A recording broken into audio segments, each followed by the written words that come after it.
Sit down in meetings all day. I wish I could stand.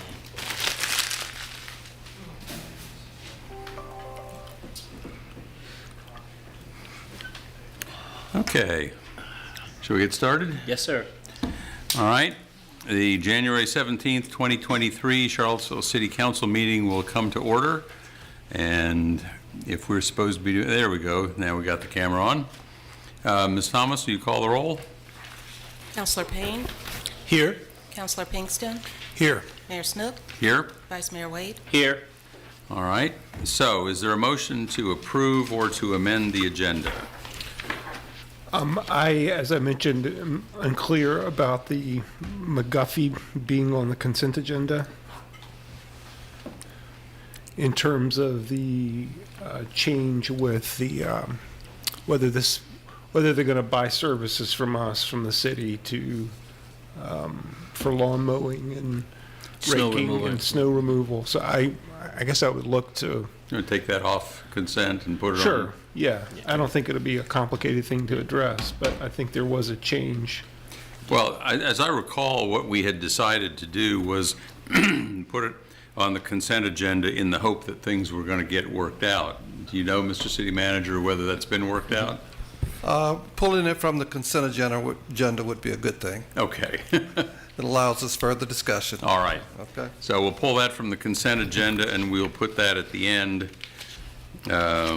be going after item 11. So, all right. With that change, are you ready to move its approval? I would move approval of the agenda. Is there a second? Second. Discussion? All in favor, say aye. Aye. Any opposed? Motion passes. So this meeting, as always, will be divided into three main sections. First is a work session to hear and discuss presentations that do not require a council vote. Second, there will be a closed meeting, which will actually, there will be a little intervening thing here. About 5:15, we're going to have the swearing in of our new police chief. At 5:30, we would expect to go into a closed session and then resume in the open session at 6:30, the council business meeting.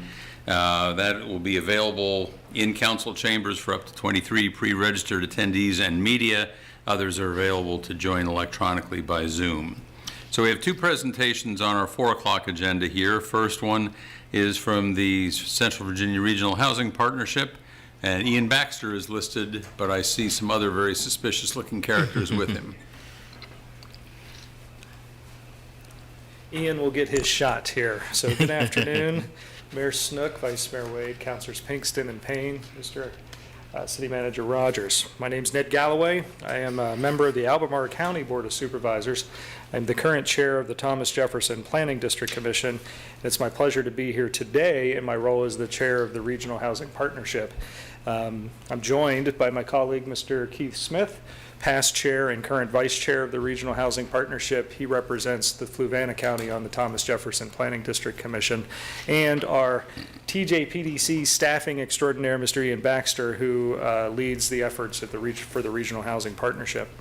And we're grateful for the time today. It's a friendly crowd. I expect a lot of you know a lot about the Housing Partnership to begin with, but how this will work is we want to give just some background on the history of why it was formed and how it was formed. Mr. Smith will be going over some specific data in the spirit of data sharing that the partnership is about. Mr. Baxter will be going over some deliverables and an update on our strategic plan. And then we'll finish with a couple thank yous and an invitation, or actually a thank you that we can skip the invitation because you'll be joining us at an event coming up in March. And that being said, I'll go ahead and get started. We do have, is there a presentation that is going to be? I don't know if it's there or not there.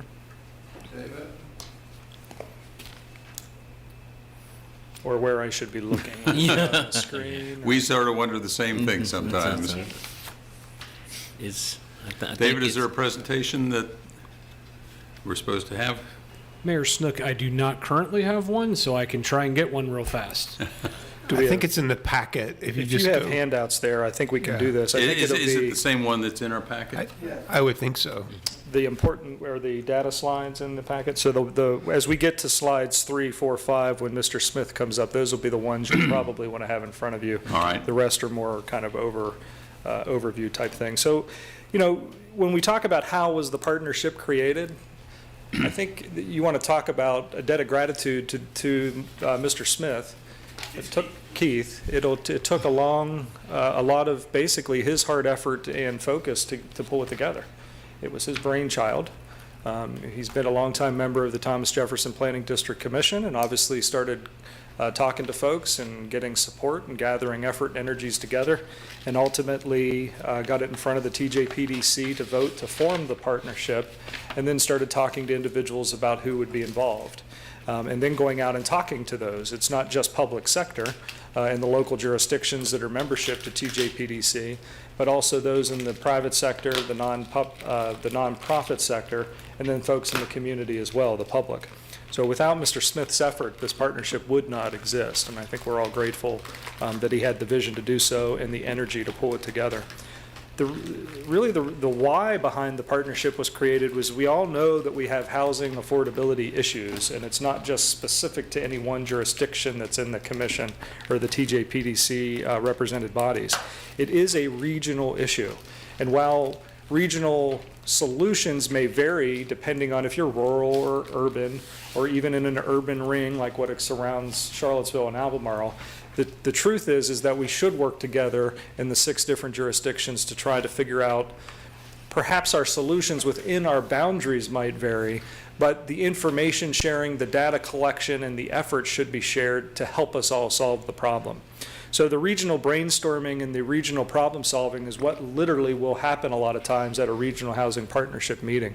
One of the best things, again, at Keith's brainchild as the initial and previous chair, is the roundtable that happens at the end of our meetings. And we basically go around and say, what's happening in your jurisdiction? What would you like to share? And it's oftentimes in that roundtable where we get to hear the ideas, share the ideas, ask questions about what everybody's doing. So we can hear from the person looking for housing. We can hear from the service worker who's working in Nelson County about how they're helping get housing there, and learn from it.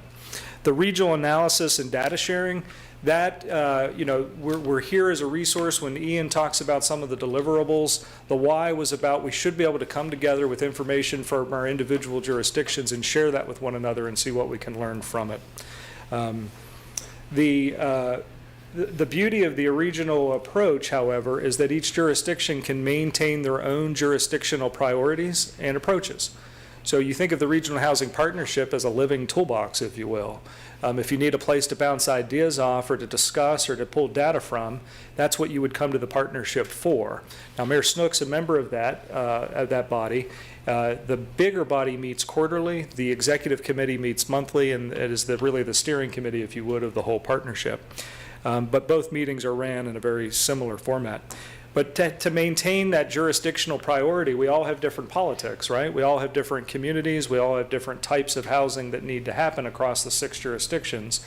So it's important for each jurisdiction to call their shots. So it's not about the Regional Housing Partnership telling each jurisdiction what to do. It's rather to say we're here as a support and a resource for you, and talk to us.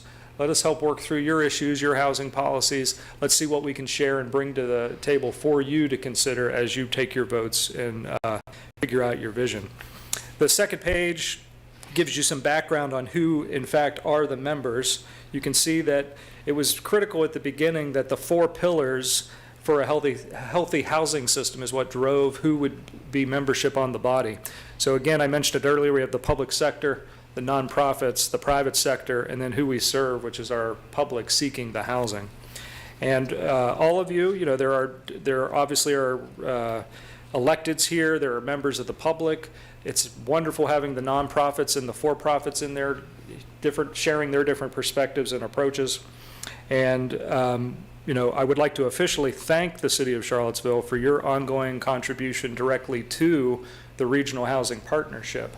So you make a contribution to TJPDC, but you've also now made a contribution specific and direct to the Regional Housing Partnership, and that's based on the same per capita breakdown as exists for your contribution to TJPDC. For the City of Charlottesville, that's $9,550. So we're very grateful for your ongoing support for that. We think we're doing very good work in the Regional Housing Partnership. We would invite all of you, whether you're a member there or not, to attend. You can also live stream in and listen in virtually if you're not able to physically attend to listen to some of our meetings. And we'll speak a little bit more about an event at the conclusion of the presentation that's coming up in March. But for now, after giving some background and makeup as to how and the why, I'm going to turn things over to Mr. Smith to go over some Charlottesville-specific data. Here's the $100 over. Can you follow me around the rest of the day, maybe? I do like announcements at the end. You, his hype man. There you go. I don't, as Mayor Snook said, I don't think I need that very much. So, look, thank you so much for this opportunity.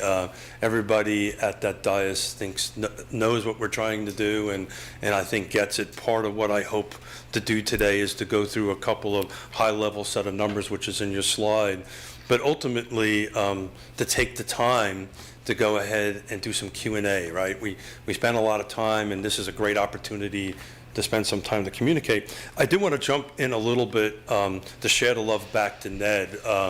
You know, as the person that was kind of, as he quotes it, a brainchild. And those who know me, the word brainchild and me doesn't necessarily go together. But in any event, the fact that he took over the baton as chair has just been awesome. Awesome on that. I did want to spend a little bit of time back on the 4 pillars before I get into the numbers. Thank you. Whoever's controlling the slides, thank you very much. I'm a private sector person, right?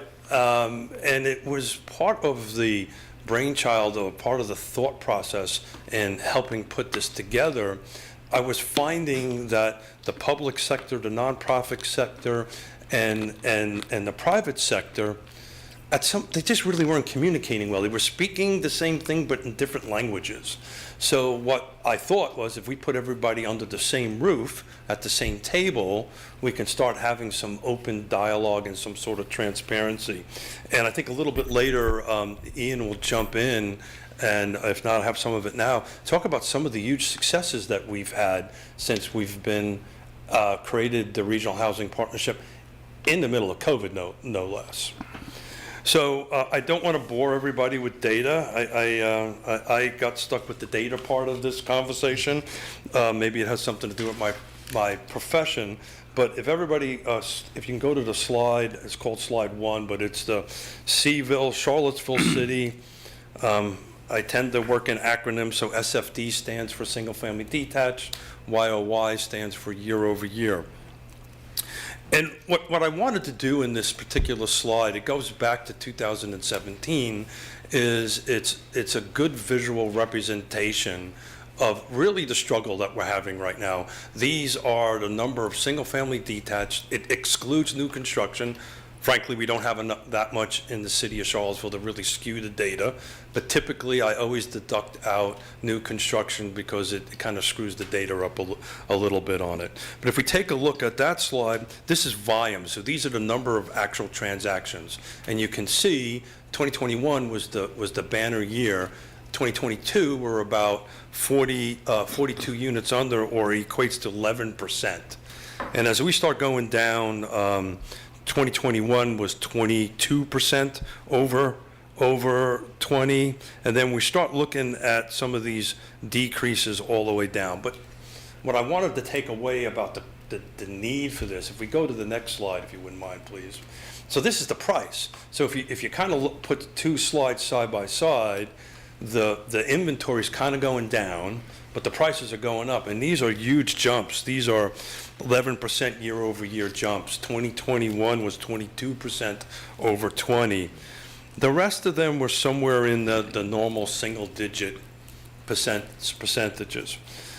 The next 2 slides, so I usually break it out single-family detached, and I break it out single-family attached on that end of it. So it's the same kind of formula that we've done with that. It's, you know, the units, and I won't bore you guys with all the details, but the units are kind of all over the map a little bit, but the prices are climbing up.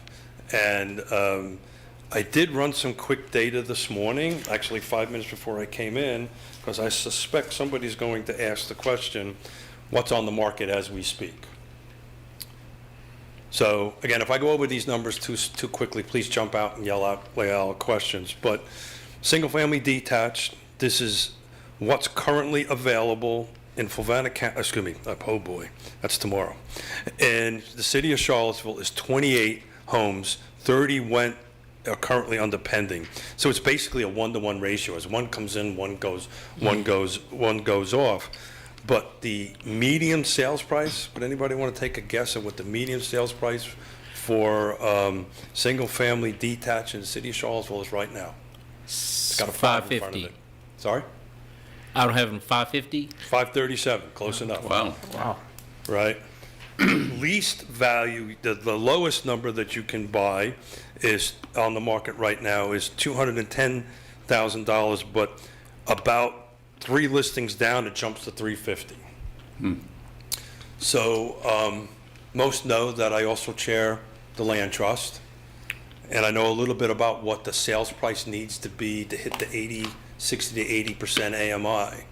And the sales price to do that needs to be at preferably below 200, but you can probably squeak it up in today's interest rates to about 215. Once you start going over that, you can't fit within that 60 to 80% AMI.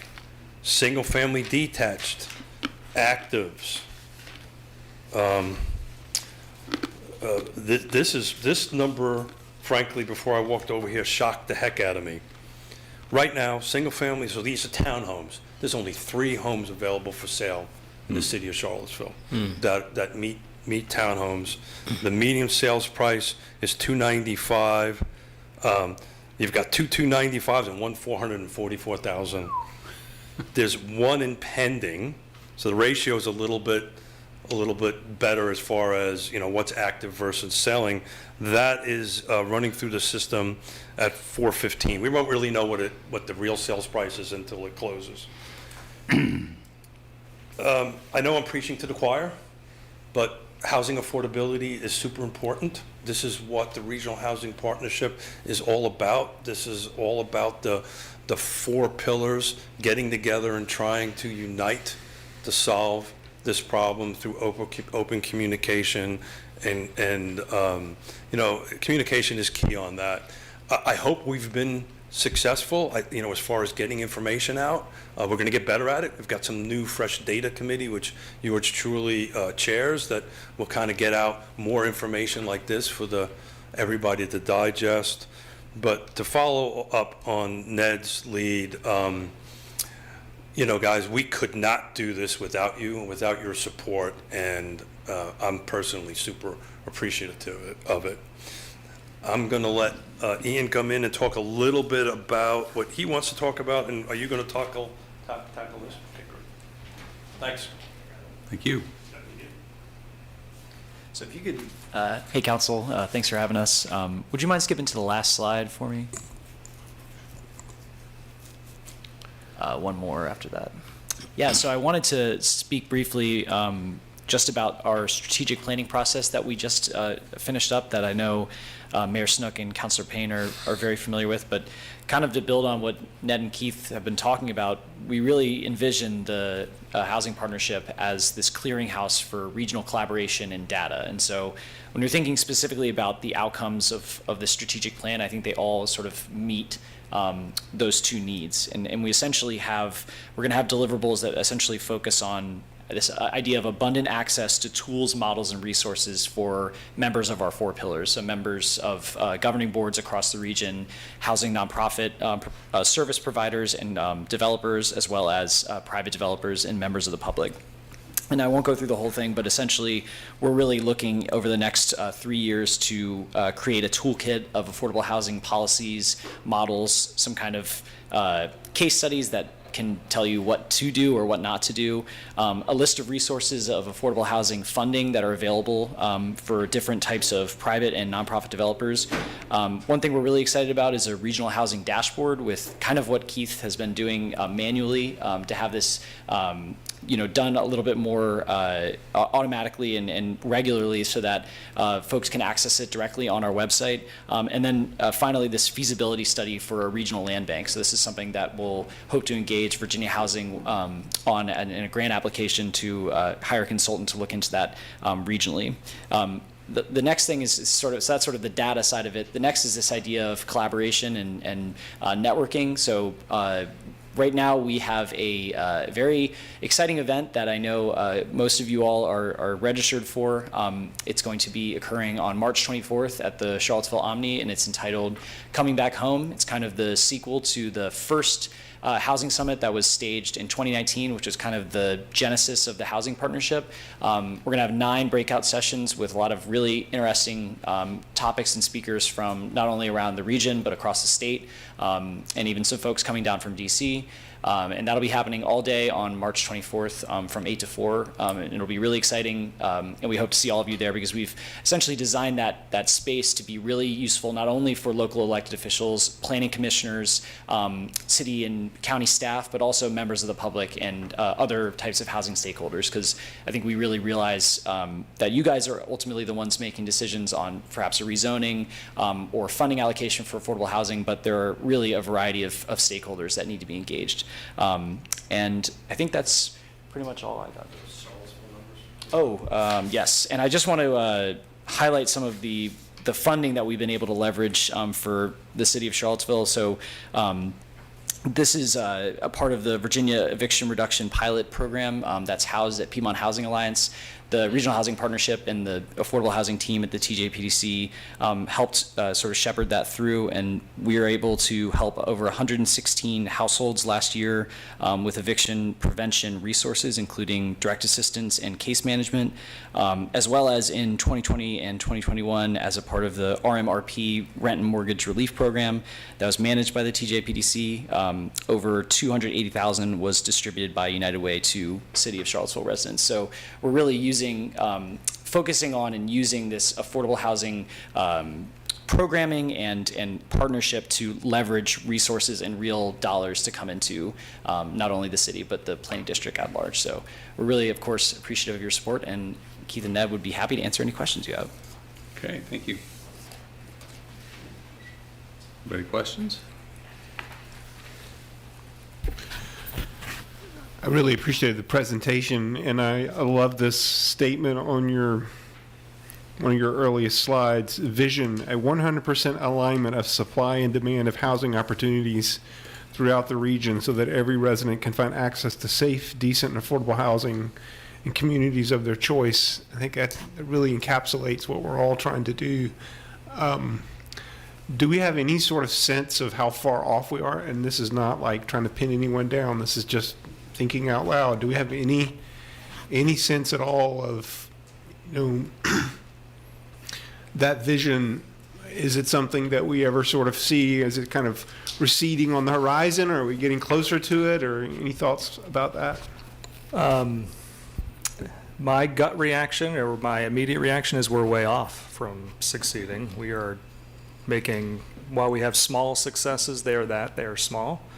And I'm happy to say that I think they're occurring in each of the jurisdictions, but I think each, when we hear electeds talk from around the TJPDC region, there's even some level of exasperation that we can't get things happening fast enough. Yeah. With our own policies, with our own funds.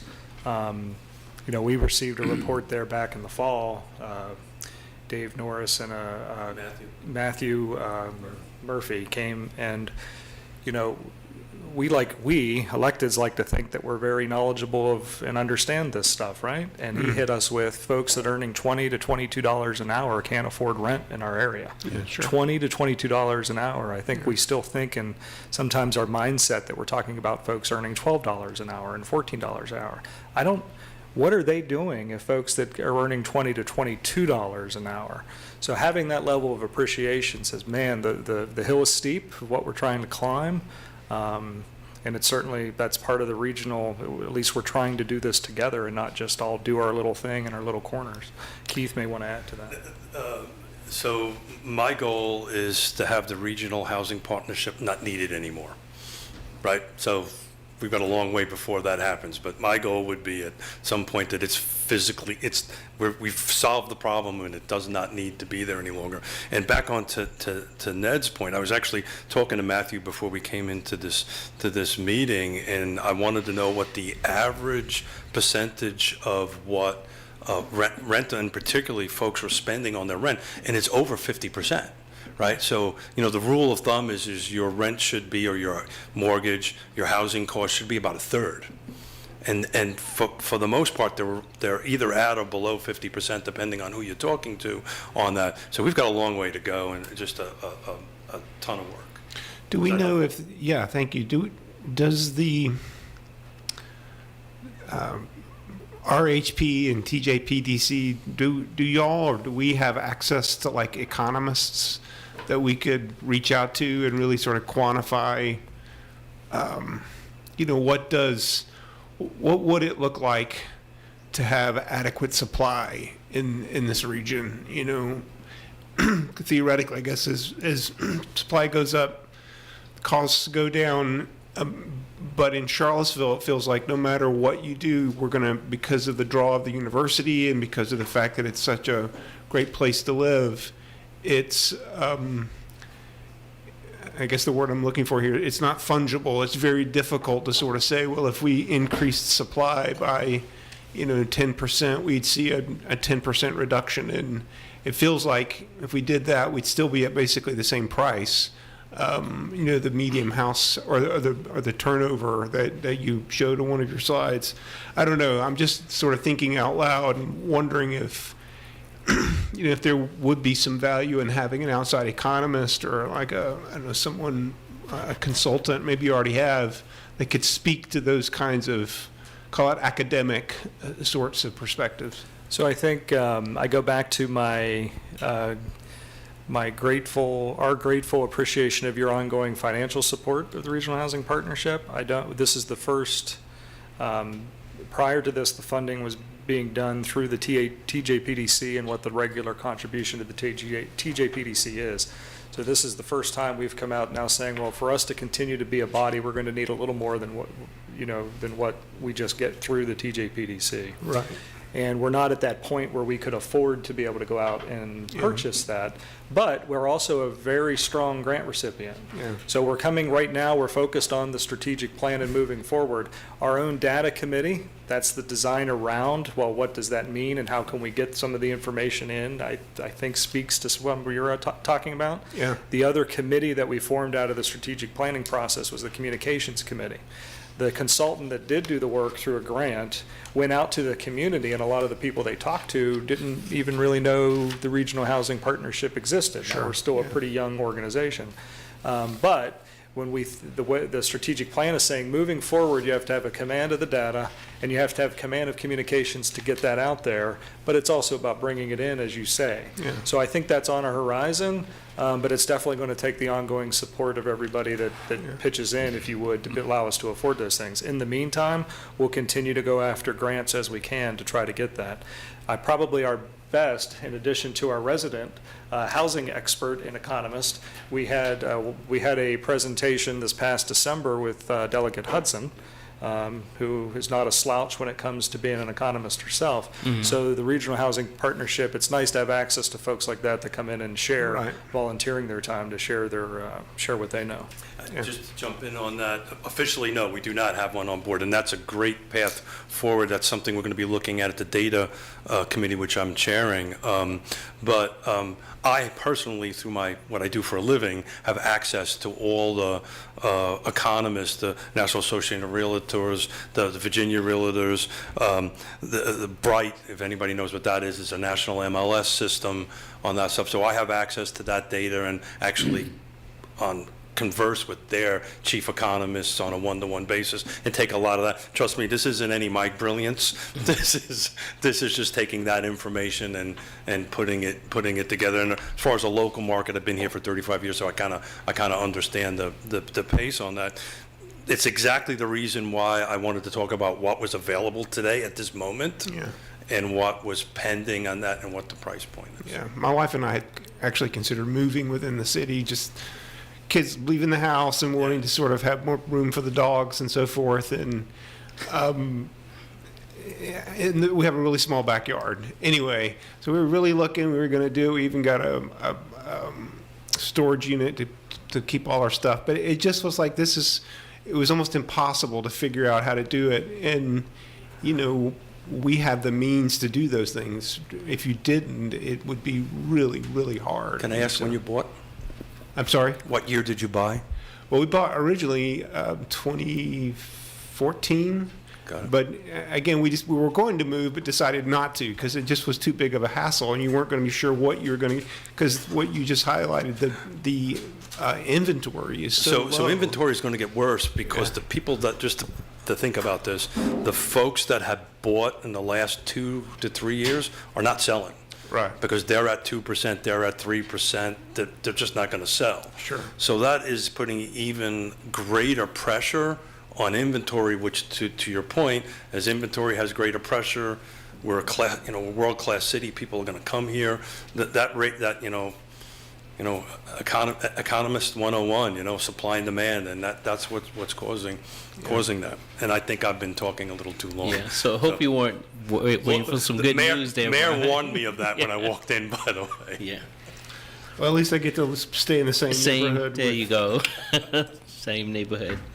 I really don't have any comments. I think over the year or so I've been on the council, I think talking to you, Keith, and hearing Michael, I'm really a big fan of the land trust, and realize I know that it's always been a tool that we use for to address affordable housing, but I think it needs to be one we use a little bit more, like the hammer or the wrench type of thing. We use on a regular. We need to use more because you realize that part of owning. The really expensive part is the land itself, and if we have a bigger hand in that, I think that we really can't control it. So I just like to, as we move forward as a city, that this has to be a bigger tool that we use to address it. So thank you all so much for. Thank you. Well, I'm here as a regional housing partnership, but that's a whole other work session. I'd be more than happy to do with that other hat that I wear. Great. And to Councilor Pinkston's point, which I think is a good one about terms of supply and demand, what our local number is, I just happened to read, there was an interesting article in The Atlantic a few weeks ago about, can we ever envision building enough supply to actually bring prices down? There's not obviously local, but in top metropolitan areas, you would need to build 7 million units at least before rents would start to come down. And then if supply increases by 10%, price goes down by 1%, but only within 500 feet of those new units. Oh, gosh. You talked about at our last meeting, folks here who make $22 an hour can't afford to live here. I just always keep in my mind, a single parent working full-time every single week of the year, no vacations, $15 an hour, they're at 50% AMI. Mm-hmm. And I guess my point is, it seems like at this point we're almost kidding ourselves if we think the supply side solutions are going to be enough to ever address the biggest need in our community. And we have to invest in subsidy and community land trust, land bank, because it's just not going to be enough otherwise. I don't know if now's not the time to talk about it, just let me know. But I am curious to hear some of what have you seen with the model of the community land trust, what that's been able to do to change that dynamic, especially with people being able to build wealth and become homeowners in this market? Again, we're a regional housing partnership right now, and I appreciate that. I would love to come back just to talk about that because I'm involved with projects out in Seattle and Portland where we're using the land trust model. So again, there's a whole conversation, but you mind if I call you Michael? Good. Not at all. Michael, you're 100% right. Depends on who you talk to, which economist you talk to. It's 5 million, 7 million. But we are about 5 to 7 million units short nationwide. Just to keep on par. And that same article is 100% right. The supply is part of the solution. My personal opinion, for what it's worth. And if the chairman kicks me on the side there, I'll shut up on it. But we've got to figure out how to turn red tape into green tape. There's a big cost in that too. So, but to bring it back to the regional housing partnership, it's those 4 pillars that are going to make that difference. Right, and all those 4 pillars pulling on the same set of oars to go forward will make the difference. And just briefly, I think it was the Regional Housing Partnership that did the work with Portland University and the University of Washington on ADUs. No, that was you guys. That was us. That was you guys. Well, That put me on the national, on a cohort that I continued at my own expense after that. yeah. So I'd be more than happy to talk about it. So Yeah. we made you what you are today. Well, my point is we haven't really yet incorporated that work product into our policy. With all due respect, there was never one produced. That we finished it after a year, and Yeah. so I would love to pick it back up, because what I was talking about was, it would lasted a year. Chip Boyles was on it. Myself, Dr. Stacy Pepthia was on it, and it finished its business, and a guy by the name of Robert Liberty out of Portland State University and I continued on our own. So I'll be more than happy to do that. And you mentioned the regional land bank study. I know you've talked about this at RHP meetings, but kind of what is the timeline and the hope long-term for that being part of the RHP's work? Yeah, I can answer that. So that would probably be one of the last work products we're going to incorporate. So probably like 2024, 2025. And really the feasibility is thinking about, most land bank models are acquiring tax delinquent property. And so thinking about how to do that in an area where there isn't that much tax delinquent properties that aren't, as opposed to a major city. So we actually had some conversations at the Governor's Housing Conference, thinking about how does basically a high income, low delinquency area foster and land bank, and how do you also do that in both a urban and rural context? So that's really what the questions will be asked to a consultant, and we're hoping to access again Virginia Housing Funding to get that done. But it is not on the immediate horizon for us. Could I ask one last thing? What is the interface or the connection that the city has with y'all? So there are folks on the dais, I guess, that are, Michael and I are, okay. Are there people on staff that, like with the county, or are there folks on the staff that are participating and folks on the city staff that are participating? I mean, how is this So you have. networking happening at that level? I may need to lean on Ian specifically for the exact names or folks, but one, it's open to all. Sure. And then each jurisdiction has decided who to send. Now, Okay. it was purposeful to have the jurisdictions represented by electeds. Sure. But then also have their service providers out there with us. So it's not just nonprofits or for-profits not connected to the jurisdictions. Our strategic plan actually looked at this very specifically. So we did our own bylaws investigation. It was time to update, see if it worked.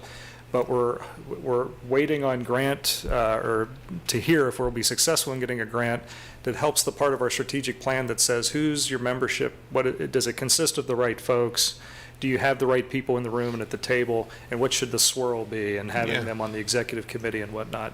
In terms of specifics, Ian, do you have?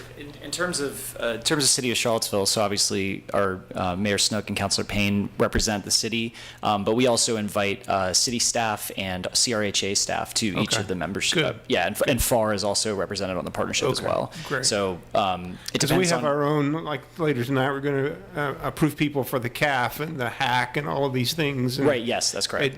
it would, the goal of what you're trying to do is make sure we're all understand what each group is doing. So, yeah, I just wondered if the folks that we have, Well, people like, And it's critical, and I suspect Mayor Snook and Councilor Payne do that, but we've had this conversation multiple times, that those who do come and are members of the partnership, and that roundtable I talked about earlier, when they hear the ideas and the information that's shared, it's, you all, I'm sure, have on your agendas committee reports that you all serve on various committees and report back, and that's that conduit back. So those who are representing you on the Regional Housing Partnership need to come back and make sure we're reporting back so that the information sharing is across the board. yeah, might be something we could chat about in terms of having some folks from the city manager's office participate in. They're open to the public. Everybody is welcome to join it. But again, if you don't mind me calling you by your first name, Brian, what you just articulated was exactly why these four pillars came together. Sure. Right? There were so many folks and so many private sectors and public sector folks and nonprofit folks are in doing this that we needed to get together and have that conversation. And Michael, if you don't mind me going back to your, Mayor Snook, if you don't mind, if I go back to Michael on the land bank, part of these road shows that Ned and I are doing is trying to gauge the willingness for other jurisdictions to get involved in that, because under the Regional Housing Partnership, it's going to have everybody. So when we finish them, we'll report back. Remind me, Keith, how long you've been on the commission?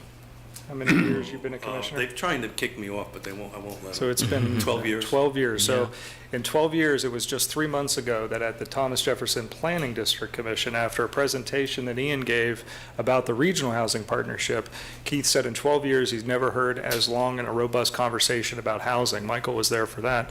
And that's, you feel this kind of swell that all the jurisdictions, like I said, are really going, this is an important thing that we're all struggling with. But there's this urgency, or perhaps maybe this desire to want to collaborate to try to figure it out. And, you know, that those conversations should be happening at that level. Okay. Thank you. Thank you. Thank you Appreciate so the much. We information. appreciate your Thank you. dedication. I'll take And I care. appreciate you coming in and sharing with us. So the next item on our agenda is for the Albemarle Charlottesville Regional Jail Authority Jail Renovation Project Finance Plan. And I've got listed here that Deputy City Manager Ashley Marshall will be introducing us, but I see a different face on, there's Ashley, okay. Good afternoon, council members, mayor, city manager. Pleased to be able to introduce Mr. Courtney Rogers along with members of the Davenport team to provide information to you all about the jail renovation project and its plan for finance. I also would like to make sure that council knows that Colonel Martin Coomer is also online as a panelist and available should you all have any additional questions after hearing from the team at Davenport. And Mr. Rogers, I will go ahead, Courtney Rogers, sorry, we have two. I will go ahead and pass it on to you, and you all should be able to share your screen for your presentation, but if you have some technical difficulties, please let us know. Okay. Great, thank you, Ashley, appreciate it. Roland, you want to share, you want me to share? Could you hold on a sec? I'll Whether start. it's at your end or at our end, we need more volume. Okay. Roland, So- you going to share? Yeah, Mayor? I'll share the screen. Okay, Mayor, can you hear me well out there? A little bit better. I don't know if there's anything more we can do at our end. And knob Yeah, that we can turn I'll up try here. to speak up, yeah, I Yeah, can't that's affect good. my volume, but maybe you can. Okay. Mayor Snook, Vice Mayor Wade, we appreciate you guys having us today. Council members Pinkston and Payne, City Manager Rogers, I know you've worked with my partner here, Roland Cooch, before in the past. We're here today just as information, as you all know, just to give you an update on the jail renovation project and the plan of finance. We will be back to you later in the spring for action, and Roland's going to go through that schedule here in just a little bit. Roland, if you go ahead to the next page. We were in Nelson last week with this same exact presentation. We'll be in Albemarle next month with Supervisor Galloway and his fellow supervisors, giving them an update, but wanted to basically walk through this process because it's a little bit different than your typical financing. You know, typically we do a financing, if you're doing a bond sale, it's a kind of a one-time thing. But we are, when you do these jail projects, there's a couple of different steps you have to go through, especially because we have grant funding that possibly may come from the state, and we're working through that process now, as we'll talk about here in just a moment. So really, it's a two-part. First is the interim financing. Unlike most local governments, the jail authority doesn't have the funds set aside to actually go through the A&E process. So we're going to borrow for the architectural and engineering for the project, get to the point that we're ready to bid the project out, because we don't want to permanently finance the project until we know exactly what it's going to cost us. So that's why it's a two-part process. And then one of the things that we also want to go through today is just to give you a preliminary, and this is really a projected budget cash flow impact, if you will, because we don't know what the final numbers will look like, but we want to at least give you a sense of what we think things will look like as of this moment. And then we'll go through the next steps. So on the next page, Roland, on page 2, the jail funding process. So currently in the Commonwealth of Virginia, regional jails are eligible for a 25% reimbursement. Used to be that you could get a little more, but they've cut that back. So once you decide to go and undertake a project, the authority will basically undergo what's called a community-based corrections plan and planning study. And that is basically to get a cost estimate for that reimbursement to be considered by the Commonwealth, by the Board of Local and Regional Jails. So once that is approved, the request then goes and is forwarded to the General Assembly for approval and ultimately included in the governor's budget. And if it's approved, that 25% is set aside by the Commonwealth, and then it's made available once the project is complete and a formal request is made by the authority. So that the two-part plan of finance that we're talking about doesn't really start until we have the approval from the Commonwealth. The good news is the Board of Local and Regional Jails has approved the plan and has forwarded it on to the General Assembly. So it will be going through the General Assembly in this year's assembly, which obviously is just starting. So the two-part plan, as I mentioned, is essentially part one is an interim financing. And again, that's just enough for design, engineering costs so that we can get to the point of actually bidding the project out. But that's what we're talking about coming back to you later in the spring with. And then part two is the actual permit financing. Now that's probably a year and a half away. Once the bids are received, total costs are known, the permit financing is going to be undertaken to fully basically fund the project costs that are not eligible for the 25% reimbursement, and we're going to permanently finance the interim financing. At the same time, we also will do what's called a grant anticipation note, because the state doesn't pay out until actually the project is finished. We will do this, it's called a GAN, a grant anticipation note, that'll basically be undertaken to fund the project costs eligible for the 25% reimbursement. That gets paid off prior to its final maturity with basically the funds from the state once the project is complete. I'm just curious, who are you actually borrowing from on this grant anticipation note? In terms of who we're borrowing? Where's the money coming from? Part we haven't gotten to in terms, it'll depend upon where the market is at that time, which is still about a year and a half away. But so it's out on the market? Yes, sir. It's public, out in the market. That's correct. Okay. Yep, that's correct. So I'm going to let Roland walk you through these two, part one and part two of the financings as well as the schedule.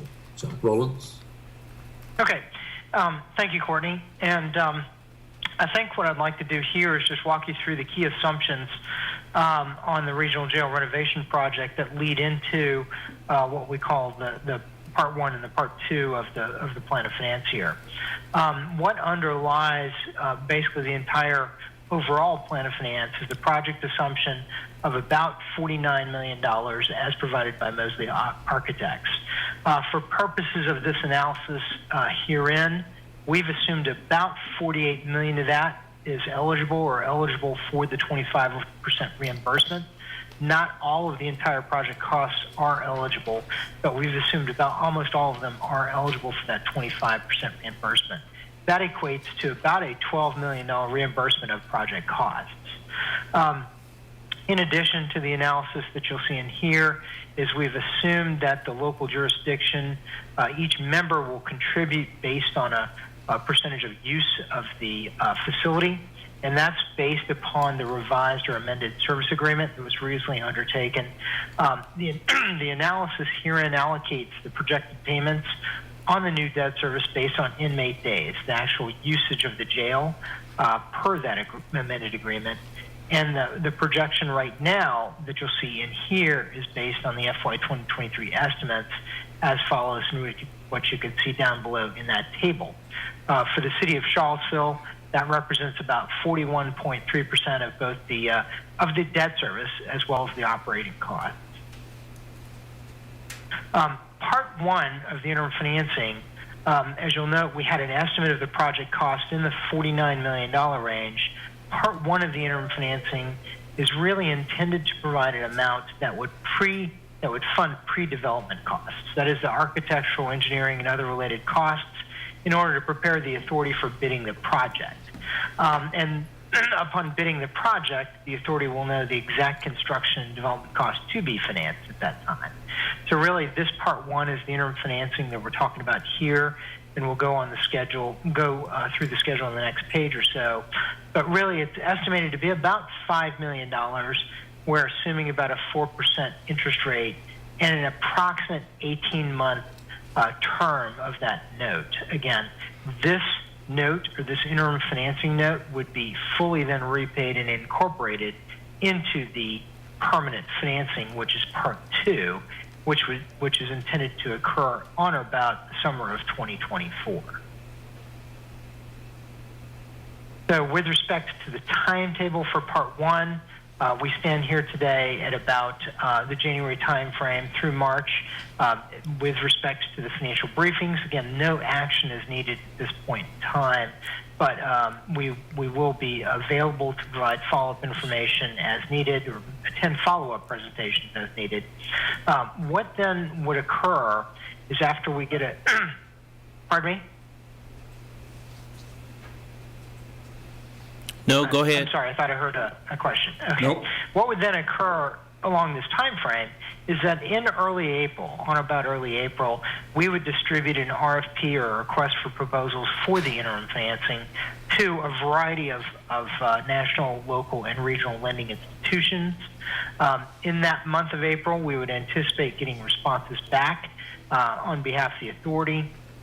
By the end of April in that time frame, we should know definitively whether or not the governor and the General Assembly approves the budget, which would include the 25% reimbursement of eligible project costs. So what we would know specifically is before this interim financing is either approved and entered into, we would know that at least we're on track for this 25% reimbursement of the eligible project costs by the end of April. In the month of May, we would anticipate coming to the member jurisdiction, city council, and boards of the two counties, along with the authority board, to present the results of the RFP process and generally the terms and conditions of that bond anticipation note. We would then obtain the approvals from the member jurisdictions and the authority board in order to undertake the interim financing. By the time then the authority goes through its process of selecting and awarding the architect and engineering contract in June, we would have the funds closed in about the same time frame on a parallel track in order to provide the funding for the authority then to begin the full design and engineering of the regional jail in order to reach the bidding stage of that would be required to find out the final cost or estimated cost for the project itself. So that was the time frame and sort of the process to get through part one, which takes us through the summer of this 2023 time frame and really is designed to fund those architectural and engineering costs in order to get the authority ready to bid the project. Part two is the permanent financing and what we're calling the grant anticipation note. That grant anticipation note itself is designed to fund the approximate 25% of the eligible project costs that we just talked about, and approximately 1/2 of the interest costs eligible for reimbursement by the Commonwealth.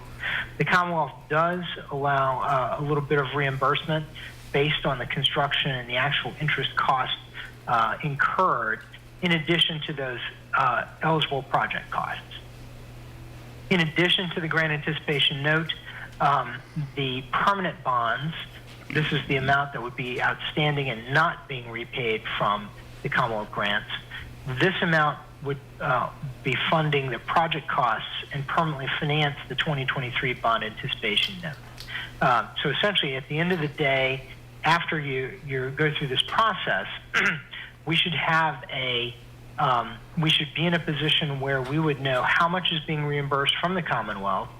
Here, the numbers are showing about $13.5 million, and that's comprised of the 25% eligible project cost to be reimbursed, plus a portion of the interest during construction. The balance of the bonds, about $35.5 million, would be funding the balance of the project costs totaling up to $49 million that are, again, not reimbursable. This is the entire local portion on a long-term basis that would be factored into the debt service component for each member jurisdiction. For purposes of this presentation, we've assumed a planning rate on the grant anticipation note at about 4.5%. And for the bonds, we've assumed a planning rate of about 5.5%. You can see the term, over on the far right-hand side of the slide. The grant anticipation note is approximately 3 years. That gives enough time to build the project and request reimbursement from the Commonwealth. At the end of the day, that reimbursement will go directly to repay this $13.5 million. And then the 2024 bonds are on or about that time frame. The long-term portion of this is amortized approximately over 27 years, looking at 2 years of interest only during construction, followed by 25 years of level debt service. It's important to note at the bottom of this page that we also wanted to say upon bidding of the project, the authority will know the exact project construction and development cost to be financed. So that $49 million will come into greater clarity, and we'll have a final number on that before the 2024 grant anticipation note and the 2024 bonds are undertaken. On the next slide, this gives a time frame of Part 2 and a schedule of Part 2 leading from June of 2023, at which point we anticipate closing on the interim financing, and the authority would be selecting and awarding the engineering and architectural contract. Over the course of the balance of 23 and early 24, this is really the authority working with the architects and engineers to go through the process of design and getting the Department of Corrections approvals, and then advertising, getting to the point where they can advertise for bids on or about May of 2024. By the time we get through the construction bids and the bidding process, we're anticipating then the grant anticipation note and the permanent financing to be issued sometime during the summer of 2024. By the time we get to the point and fully know that we will have the construction contract in place. And you could see that all of that is designed to be the process over the course of the summer, but effectively ending in August of 2024 when we anticipate knowing the construction contract and the exact amount there to be funded. And once that funding is complete, giving the notice to proceed in that time frame as well. Over the course after the bonds and the grant anticipation note are issued, the authority anticipates, or the schedule anticipates, construction of about 14 months. Again, that's an estimate at this point that's subject to change, with the final completion of the project in November of 25. And once that project is complete, about 6 months later, we would anticipate getting a repayment of the Commonwealth reimbursable funds in order to pay off the grant anticipation note. And that's estimated right now at June of 2026. This last slide here gives a perspective of the sequence of the interim financing, which is Part 1. You can see the left-hand side of the page. This is the projected 2023 bond anticipation note debt service. That's the initial $5 million we were talking about there. Anticipated to be about a year's worth of interest if we issue at the beginning of FY 2024. And over the course of that year, by the time we get into the issuance of the permanent grant anticipation note and permanent bonds on or about FY 2025, you could see the interest only there under the second column, $612,000 for a couple of years, and then interest only on the bonds, followed by permanent debt service, which is the Part 2 long-term bond, full principal and interest payments that you could see there beginning in 2027, ending in 2051. This page also breaks it out based on the allocable share, based on the usage of the facility that we had talked about. That is based on M8 days, and you can see that Charlottesville's in the first column after the dotted line is approximately $1,115,000, once we hit stabilized debt service. But prior to that, we're looking at 2024 as having an interest-only period only on the bond anticipation note, which is part one. 2025 and 2026, again, are interest-only periods, but those are on part two of the plan of finance. Man, this chart here looks like one of the Chrissy charts, doesn't it? I mean, this is pretty deep to take it, after at 5 o'clock in the evening, but Well, we wanted to give you all a sense of kind of what we were looking at and how the numbers how they were broken out without going into too many charts. So we were trying to put it together on one summary. So hopefully this is helpful. yeah, to you. yeah. But that is it, Mayor. We are happy to answer questions. And as Ashley mentioned, Colonel Kumar is also on if it's non-finance related that Roland and I may not be able to answer. Anybody have any questions on the finance side? No, not the finance side. On that, we got several emails, I guess, over the last few days that really didn't want us to tell us not to support the expansion of the jail, and it certainly is expansion, but it's really updating the jail, and particularly adding more beds or seats, if you will, to the mental health area. Commander or Superintendent, maybe if you could just spend a moment or two just talking about what this is for the public, just to remind them, because we've been talking about this. I think this was one of the first presentations that we got when we got on council about a year ago, and so this takes time. Yeah, I'd be happy to. Like you said, we're not increasing the capacity of the jail. As a matter of fact, I believe we'll be losing a few beds, not many. But the main focus is to replace all the mechanicals, upgrade the electrical, upgrade plumbing, fixtures, create more classroom space. And the beds we're going to lose on the first floor, we're going to move those upstairs, and they'll be designed that if necessary, we can provide a proper environment to those individuals who are experiencing mental health issues, if they're arrested and brought to jail, until they can be diverted one way or the other through the court system. But until that happens, we'll have a space that is conducive environment for them. However, if we have no mental health individuals, that space will be used for general population inmates. So it's the primary goal here is to improve the environment. It's a 50-year-old facility. It needs a major overhaul, major updating, not just for our inmates, for our staff, for the community, and for service providers. So it's long overdue. So I'm thankful to everyone here that we're at least making some progress. Thank you. A couple questions. One on the finance side. Just dumb it down for me. Assume we receive the 25% funding from the state. What is the total amount of bonds that the city would have to issue? And two, what would be the total amount of debt service payments that the city would be responsible for? Sure. Roland, I think page 7 might show the breakout of the actual bond. So what we're looking at is about $13.5 million reimbursement from the state and $35.5 million. And again, this is based on the current estimate of $49 million. So the bond issue, and this will be issued by the jail authority, not each individual locality won't do a borrowing. The borrowing will be actually by the authority. And so that's the $35.5 million. And then what happens is, as a part of your per diem, your annual payments, depending upon usage, basically going back, rolling to page 8 or 9, maybe it is. Sorry, page 9. The debt service, the city's share is currently estimated after all of the interest-only periods there in 2027 about $1.1 million. That's based on $35.5 million of bonds.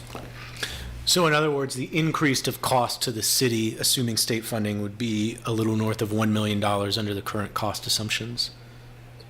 It would be $1.1 million, replacing whatever your cost is today. And I apologize, we do not have that information.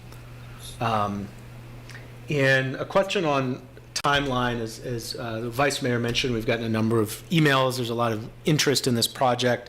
Is this our last opportunity in terms of council, separate from jail board meetings, to have a discussion and answer questions between now and when city council would take formal action to approve financing.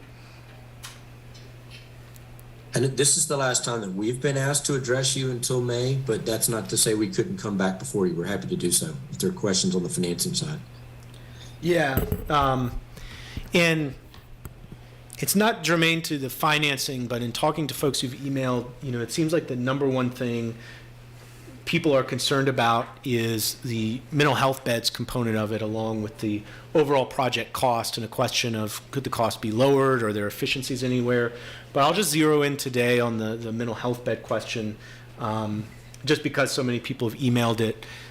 And one of the concerns they've raised is when we discuss mental health care beds, what specifically is the services that are being provided that are different from currently existing beds? Like what does a mental health bed mean in practice? Is it additional nursing supports or? Right. Well, I do want to be clear about one thing. I think there's the mental health aspect of it can kind of blown out of proportion. These are general population beds that were on the first floor that is scheduled to be demolished and replaced with a new visitation area, classrooms, office space, and so forth. So those beds are being moved upstairs. Now, what that space will create, since we're moving them, and this is new construction, like, hey, while we're doing that, let's paint them a more soothing color than Battleship Gray, which is what's predominantly throughout the jail. Let's put carpeting as opposed to tile flooring. Let's put plexiglass doors instead of bar grate. Let's make the cells slightly bigger. Let's put more natural sunlight in there. Let's put sound-reducing tiles on the walls and the ceilings. Since we're moving it upstairs, it'll be on the same level as our medical department. Let's connect it to it. So what that does is, to answer your question, is called trauma-informed design.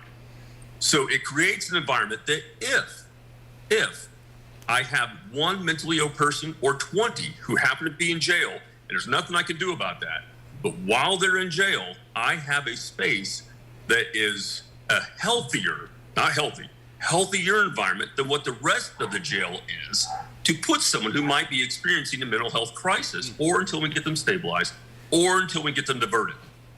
But that's really the only difference. Now, we are looking to hire 2 full-time mental health nurse practitioners as we speak. So it's not the staff that I'm lacking. We have the mental health resources.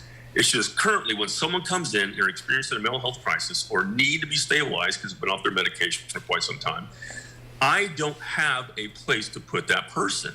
A lot of times they'll go in the intake section where the lights are on 24 hours a day, 7 days a week. There's lots of commotion. They'll go into general population cell block where people don't have mental illness. I need some place that if by chance I get someone, to put them away from the population in a healthier environment that will allow my staff to treat them, to get them moved into the population or diverted if at all possible. So frankly, I hope the community is able to divert every single person from the jail who has mental illness. However, it's highly unlikely. So if they come in, I will have a space for them. If they don't come in, that space will be used for general population. So there's not a cost associated with that area to create a healthier environment for people with mental illness. There's not an extra cost associated with that. It'll just be population beds if, like I said, not another mental health person comes inside that facility. Mm-hmm. So, and I understand the community says or feels that person with mental illness can be treated better in the community. And frankly, I completely agree. I would much rather not have someone with mental illness inside the facility. So if I can help with that, let me know. But I still need those beds that are on the first floor that will be demolished. I still need those beds. We're just going to move upstairs. We're going to paint them a brighter color, put some carpet in there, larger cells, plexiglass, and so forth. A healthy place where I can put those individuals until we get them stabilized or diverted.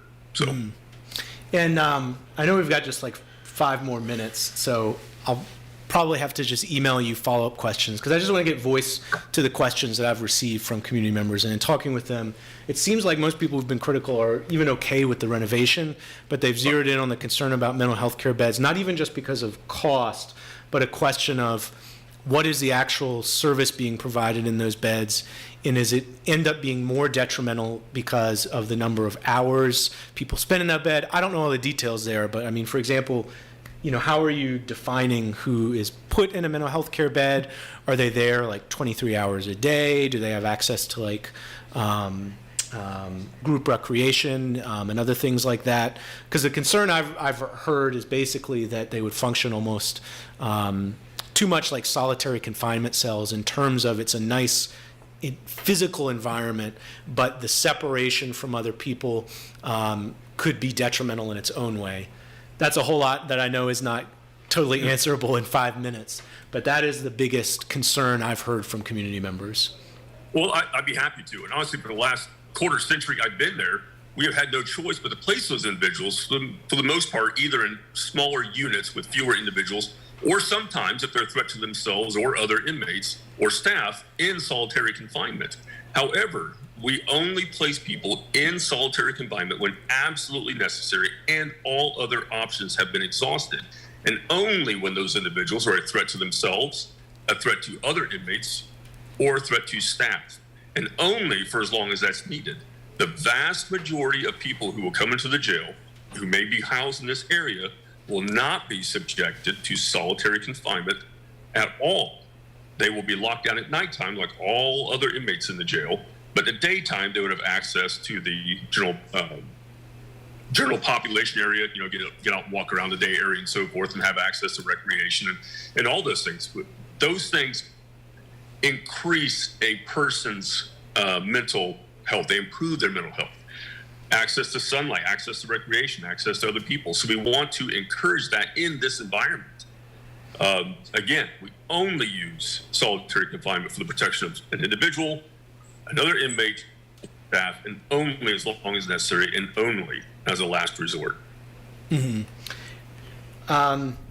Well, again, the concern I've heard is that the mental health care beds, even if not technically solitary confinement, would function too much like a lesser extent of it.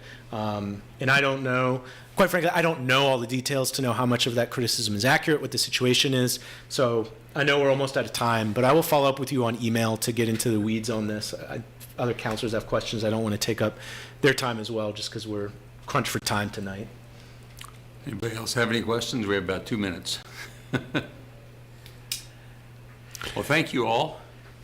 Appreciate it. And I gather that we will see you one more time in May. Is that right? That's correct. Yes, sir, Mayor. We're either Roland and or myself will be back in May with results from the request for proposals for the interim financing for the bond anticipation act. Thank you. Okay, so we're going to, I guess technically it's a part of the meeting. We should probably recess for the swearing in of the police chief. Do you know what the plan is? I don't know the plan, but it's advertised as part of the meeting. Oh, okay, so we won't recess then. Right. We'll do that, and then after that, we'll go into closed session.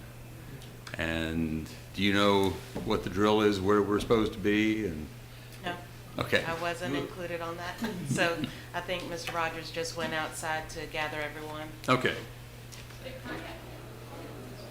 It's a big part. Mr. Rogers, I think we're ready. So Ready? yeah. Where do you want who? As is. Okay.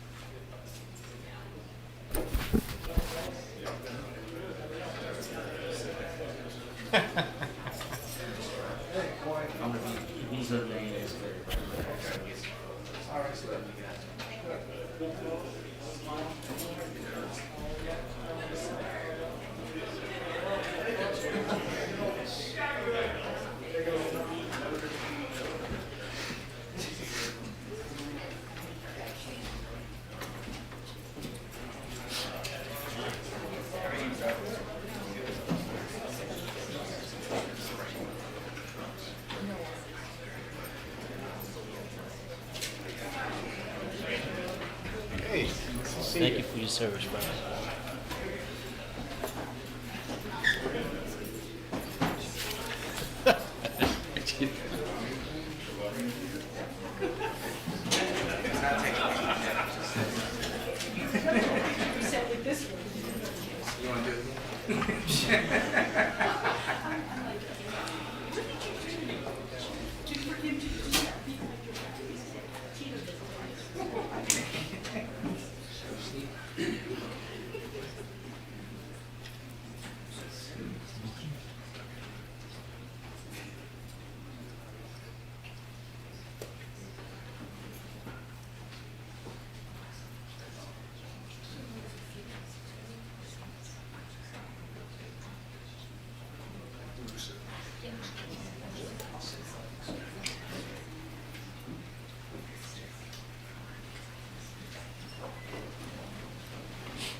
Mr. Mayor, Council, we've arrived at the time where we can welcome a new member to our family here in the city of Charlottesville, a new leader for the Charlottesville Police Department.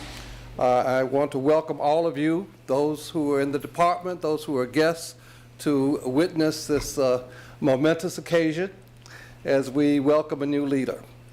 I'll ask our Clerk of District Court, Circuit Court, I'm sorry, Circuit Court, to do the honors of swearing in our new chief, Michael Kachas.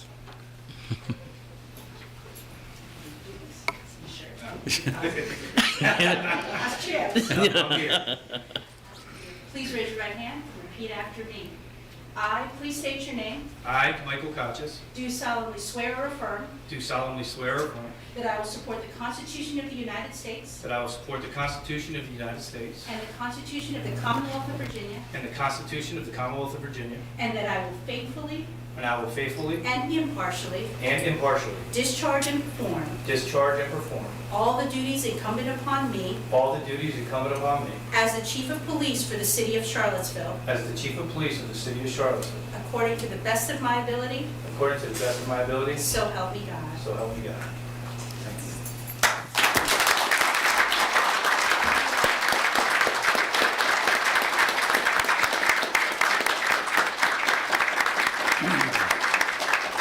So we're transferring from the acting chief to the new chief badge, who will be pinned by his father.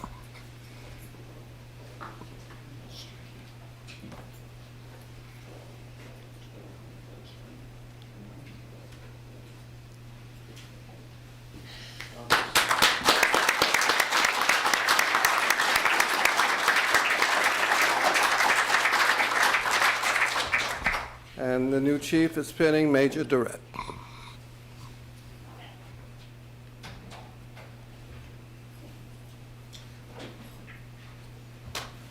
Okay. Before we hear from our new chief, Mr. Mayor, you have any comments you would like to offer? Well, first of all, welcome to Charlottesville, and welcome all of you all to this. All of you all, what a great Southernism that is. Welcome to Charlottesville, and welcome to this occasion. When we were interviewing candidates, one of the things that then Warrenton Chief Kachas was talking about, which I was intrigued by, was his willingness to refer consciously to the 21st century policing discussion of the Obama-Holder Justice Department came out in 2015. And one of the first pillar of 21st century policing is to build trust and legitimacy. And that's what Charlottesville badly needs right now. And everybody we've talked to says, you're the man to do that. And that's part of why, at least I, on council, agreed with the city manager's choice. And I'm convinced that it's going to be a good choice for Charlottesville, and we wish you great success and enjoyment living among us. Thank you, Mr. Mayor. Thank you. So, Yeah, I just want to echo those comments. Welcome. We're glad you're here, and we look forward to all the work that you all are going to do and working with our community and listening well. And, one of the things that I really appreciated during the interview process with you was just it felt like you wanted to be part of Charlottesville's story, and that was a real kind of organic connection. And I appreciated that, and we're looking forward to seeing the new chapter, next chapters. Thank you very much. Yeah. Any other councilmen? Just want to chime in. I think I feel like he's already part of the community. I saw the chief and the missus a couple of days ago having coffee and going over to Martin's Hardware. That's Charlottesville right there. So welcome aboard. Look forward to working with you. I won't take up too much extra time except to just say thank you and welcome Charlottesville. Before I turn it over to the chief, let me say that one of the things that impressed me was that I think a week after he had accepted the job, I met he and his wife. They were in town, and I guess I was going to the burger place or something, and they met me there. And in a week, he'd already found a place to stay in Charlottesville, in the community. So that speaks to his commitment to be a part of this community, to be a part of this family. So we're very proud of that. So, Chief, any comments? Yes, sir.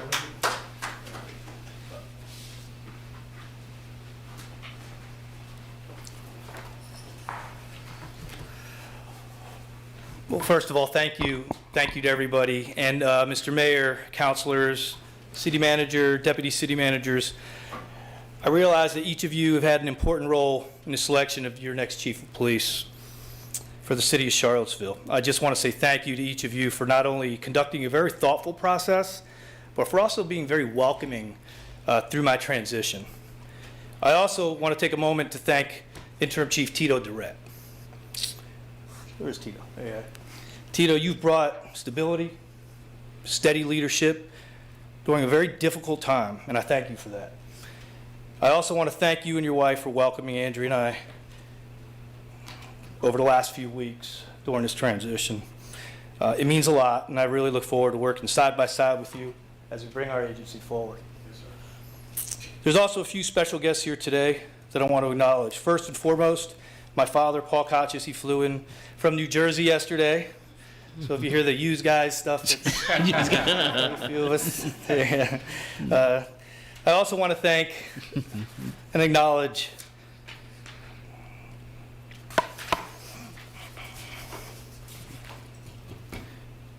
my wife, Andrea, and my two sons, Vincent and Tyson, who are here today.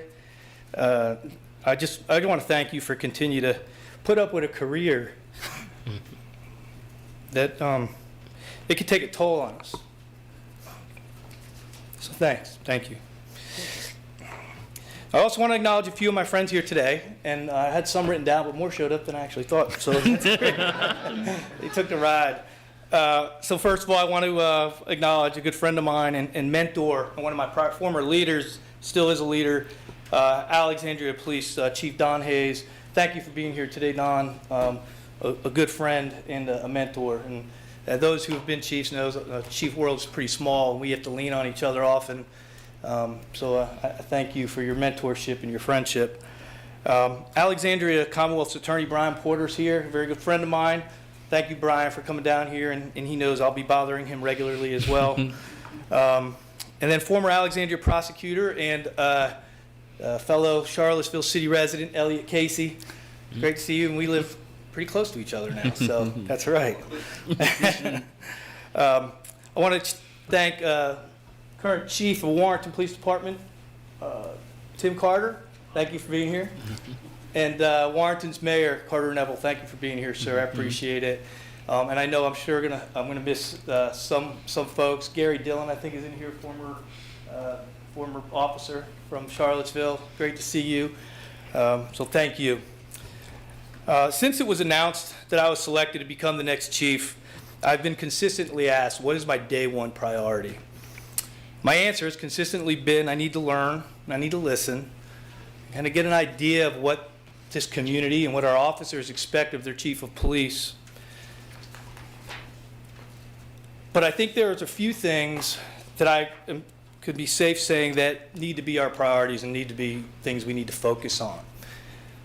So priority one is going to be to build on community partnerships and address the gun violence here in the city of Charlottesville. These two go hand in hand. You can't address gun violence without building community partnerships and partnerships with our other surrounding jurisdictions. There's many ways to do this, and we will work with our community and law enforcement partners to ensure those most affected by gun crime can live in a city free of violence. We also need to understand that taking guns off the street is an incredibly dangerous and complex work, and will require a collaborative approach between the community and our officers. And to do this, we're going to need to trust each other. That involves the community trust as well. Priority 2 is the recruitment and retention of staff. I had a budget meeting today and kind of got our numbers, and we need to wrap our arms around our recruitment and retention efforts because we can't do any of this work without people. And that leads me to my third priority, and that's the treatment and wellness of our officers. If we're going to send our officers out onto the street and expect them to treat our community with dignity, fairness, empathy, and respect, we need to treat them the same internally. And that's going to be one of my priorities that we're going to start on day one. Now, I realize these are very broad priorities, and how we do it or do them will take a lot of details, and there'll be a lot that goes into those. But I commit to you, council, I commit to the community, and I commit to this police department that I'll put into work, as you deserve nothing less. So thank you. Thank you.